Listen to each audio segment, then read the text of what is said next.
Assalamualaikum. Kami daripada kelas RSR 2413B.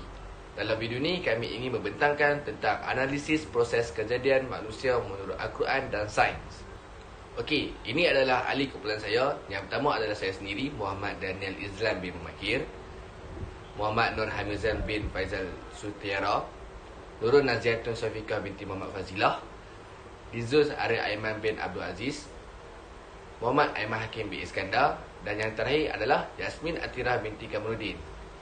Okey, mari kita sambung dengan muka surat seterusnya. Okey, berikut merupakan isi kandungan pembentangan kami tentang tajuk analisis proses kejadian manusia menurut Al-Quran dan sains. Okey, kita akan mulakan dengan pengenalan tentang analisis proses kejadian manusia menurut Al-Quran dan sains moden.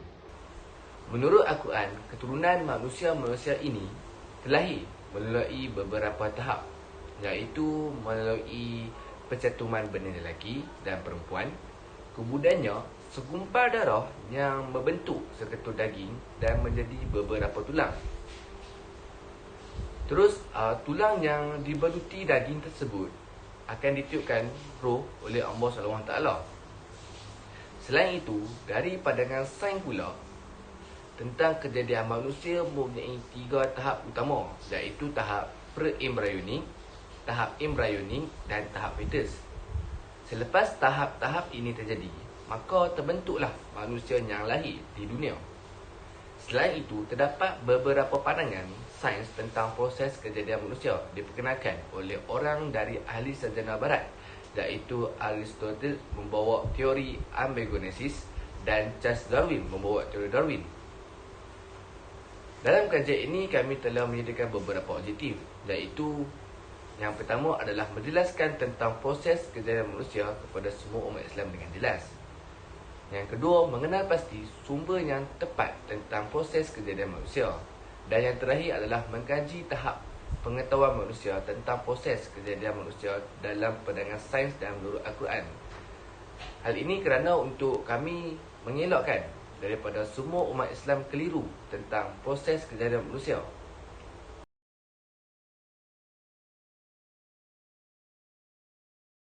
Proses kejadian manusia menurut Al-Quran. Nutfah adalah peringkat pertama selepas bayi dibuat. Ia berlaku kira-kira seminggu selepas sel khas ayah bercampur dengan sel khas ibu. Nutfah yang bercampur antara nutfah lelaki dan perempuan sehingga menjadi sebati. Ini disebut dalam Al-Quran sebagai nutfal al-amsyad. Maksud firman Allah dalam Al-Quran surah Al-Ihsan ayat 2. Sesungguhnya kami telah menciptakan manusia daripada setitis air mani yang bercampur, yang kami hendak mengujinya dengan perintah dan larangan. Kerana itu kami jadikan dia mendengar dan melihat. Menurut Ibnu Jural Al-Tabari, asal perkataan nutfah ialah nutf, artinya air yang sedikit yang terdapat di dalam sesuatu bekas, sama ada telaga, tabung dan sebagainya. Sementara perkataan amshash berasal daripada perkataan mash yang bererti percampuran. Berdasarkan kepada makna perkataan tersebut, maksud ayat di atas ialah sesungguhnya kami Allah menciptakan manusia daripada air mani lelaki dan air mani perempuan. Daripada nutfah inilah Allah telah menciptakan anggota-anggota yang berlainan, tingkah laku yang berbeza serta menjadikan lelaki dan perempuan. Daripada nutfah lelaki dan terbentuknya saraf, tulang dan fal putih. Manakala dari nutfah perempuan akan terbentuknya darah dan daging. Alaqah ialah peringkat kedua yang mana ianya akan berlaku pada hujung minggu pertama atau hari yang ketujuh. Pada hari ketujuh, telur yang sudah disenyawakan itu akan tertanam di dinding rahim. Selepas itu kami mengubah nutfah menjadi alaqah. maksud firman Allah dalam surah Al-Mu'minun ayat 14. Kemudian kami mengubah nutfah menjadi alaqah.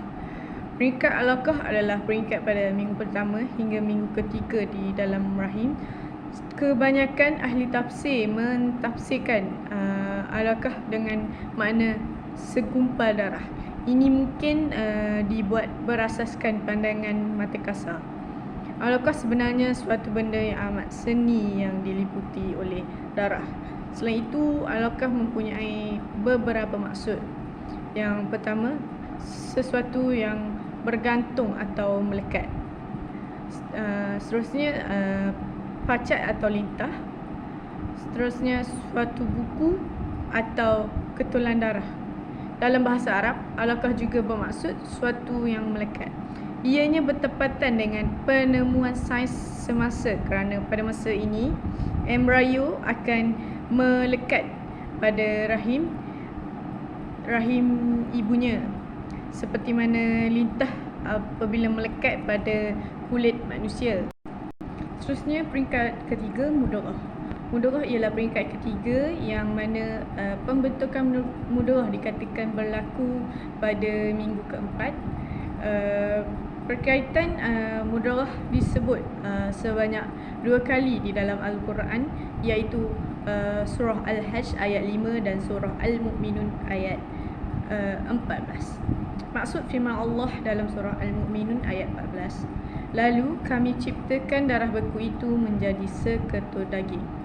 Pada peringkat ini, mudarah ditafsirkan berdasarkan takrif bahasa yang bermaksud daging yang dikunyah. Selari dengan penemuan sains moden semasa, hal ini bertepatan kerana di peringkat mudarah ini sudah berlakunya pembentukan otak, saraf tunjang, telinga dan anggota-anggota yang lain. Selain itu, sistem pernafasan bayi juga sudah terbentuk dengan baik. Bilis yang tertanam di dalam otot itu kini mempunyai saluran darahnya tersendiri. Jantung bayi pula mula berdegup. Untuk perkembangan seterusnya, darah mula mengalir dengan lebih banyak lagi ke arah tersebut bagi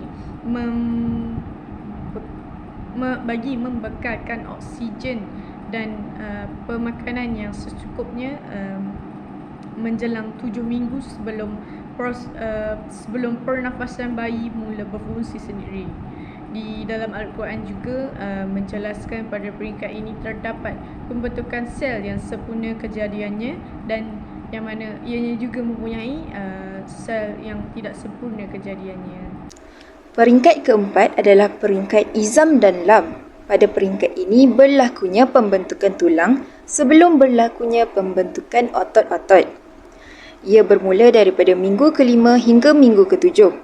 Pada minggu ketujuh, bermulalah pembentukan satu sistem yang kompleks seperti perut dan usus, sistem saraf, otak dan tulang belakang. Sistem dan saluran pernafasan juga mula kelihatan. Selain itu, terbentuknya organ pembiakan, kelenjar, hati, buah pinggang, pundi kencing dan lain-lain. Kedua-dua belah tangan dan kaki juga mula tumbuh. Serta organ-organ mula terbentuk dengan lebih sempurna, termasuklah anggota badan seperti mata, telinga dan mulut. Peringkat kelima adalah peringkat Nash'ah Khalqan Akhar. Dalam peringkat ini terdapat beberapa lagi perubahan yang berlaku. Pada bulan ketiga, semua tulang telah terbentuk dengan sempurna dan kuku-kuku juga mula tumbuh. Pada bulan keempat pula, pembentukan uri telah cukup lengkap dan meninggalkan bagi pranatal bayi dalam kandungan hanyalah untuk menyempurnakan semua anggota yang telah wujud. Perubahan yang berlaku hanyalah pada ukuran bayi sahaja. Dan peringkat terakhir iaitu peringkat keenam adalah peringkat Nahur Ruh. Pada peringkat ini adalah peringkat peniupan roh ke dalam jasad bayi. Ia berlaku selepas 40 hari dan selepas terbentuknya organ-organ tubuh badan termasuklah organ seks. Nilai-nilai kehidupan mereka telah pun bermula sejak di alam rahim lagi. dan pertumbuhan dan perkembangan mereka telah pun mempunyai hubungan dengan Allah Subhanahu Wa Taala melalui ikatan kesaksian dan bukanlah proses semata-mata. Dengan ini, entiti roh dan jasad akan saling membantu untuk meningkatkan martabat dan kejadian insan di sisi Allah Subhanahu Wa Taala.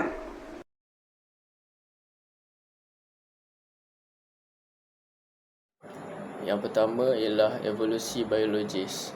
Manusia adalah hasil dari proses evolusi yang berlangsung selama jutaan tahun. Menurut teori evolusi Darwin, manusia memiliki nenek moyang bersama dengan makhluk hidup lainnya dan berevolusi dari leluhur bersama. Proses evolusi melibat perubahan terhadap pada materi genetik yang diwariskan dari generasi ke generasi melalui seleksi alam. Yang kedua ialah perkembangan embrio. Setelah pembuahan, embrio manusia berkembang dari satu sel menjadi organisma multiselular yang kompleks. Proses ini melibatkan pembelahan sel, diferensiasi sel menjadi berbagai jenis sel dan jaringan, serta pembentukan organ dan sistem tubuh yang lengkap. Tahap-tahap ini diatur oleh instruksi genetik yang terkandung dalam DNA. Yang terakhir ialah genetika lingkungan. Manusia memiliki kromosom yang terdiri dari DNA yang mengandungi instruksi genetik. Genetika memainkan peranan penting dalam menentukan berbagai ciri fizik dan sifat manusia, seperti warna mata, tinggi badan dan kecenderungan terhadap penyakit tertentu. Namun, interaksi antara genetika dan lingkungan juga mempengaruhi perkembangan manusia. Lingkungan termasuk pola makan, paparan terhadap zat kimia dan pengalaman sepanjang hidup dapat mempengaruhi ekspresi gen dan mempengaruhi perkembangan fizik dan kognitif. Berdasarkan huraian di atas, dapatlah kita membuat kesimpulan bahawa menurut sains, manusia terdiri daripada jasad yang berasal daripada benda. Ia juga tidak beza dengan jasad haiwan. Akan tetapi dari segi batiniah, perbezaan antara manusia dengan haiwan amatlah ketara, manakala kalbunya akan menjadi sumber penghayatan rohaniah dan tangan menjadi pangkal teknik dalam mewujudkan apa yang telah difikirkan oleh otak dan dirasakan oleh kalbu. Selain itu, sains juga telah menyediakan satu cabang khusus untuk jiwa yang lebih dikenali sebagai psikologi. Jiwa memungkinkan individu seperti manusia akan membentukkan kehidupan yang sosial. Kehidupan yang sosial inilah yang akan membentukkan kita menjadi sebuah masyarakat.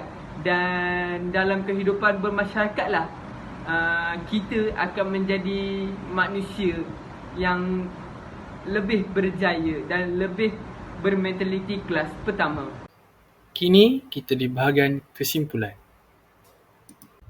Kesimpulan dari analisis kritis perbandingan proses kejadian manusia menurut Al-Quran dan sains adalah bahawa terdapat potensi untuk penumpuan dan kesaling melengkapi antara keduanya. Meskipun terdapat perbezaan interpretasi, Al-Quran dan sains mengakui asal-usul manusia dari satu sumber tunggal dan adanya tahap-tahap perkembangan yang kompleks. Al-Quran memberikan aspek spiritual dan moral sementara sains memberikan pemahaman tentang proses fizik dan biologi. Terdapat perbezaan fokus antara Al-Quran yang menitikberatkan pada tujuan dan makna serta sains yang berfokus pada penjelasan mekanik dan pemerhatian. Penting untuk diingat bahawa kesimpulan ini bersifat umum dan pandangan individual serta keyakinan agama dapat mempengaruhi interpretasi masing-masing individu. Kini kita di bahagian rujukan. Berikut merupakan rujukan-rujukan yang telah kami rujuk untuk menyiapkan kertas kerja dan slide presentation kami. Dan akhir sekali, terima kasih di atas penumpuan anda terhadap video presentation kami tadi. Sekian, terima kasih.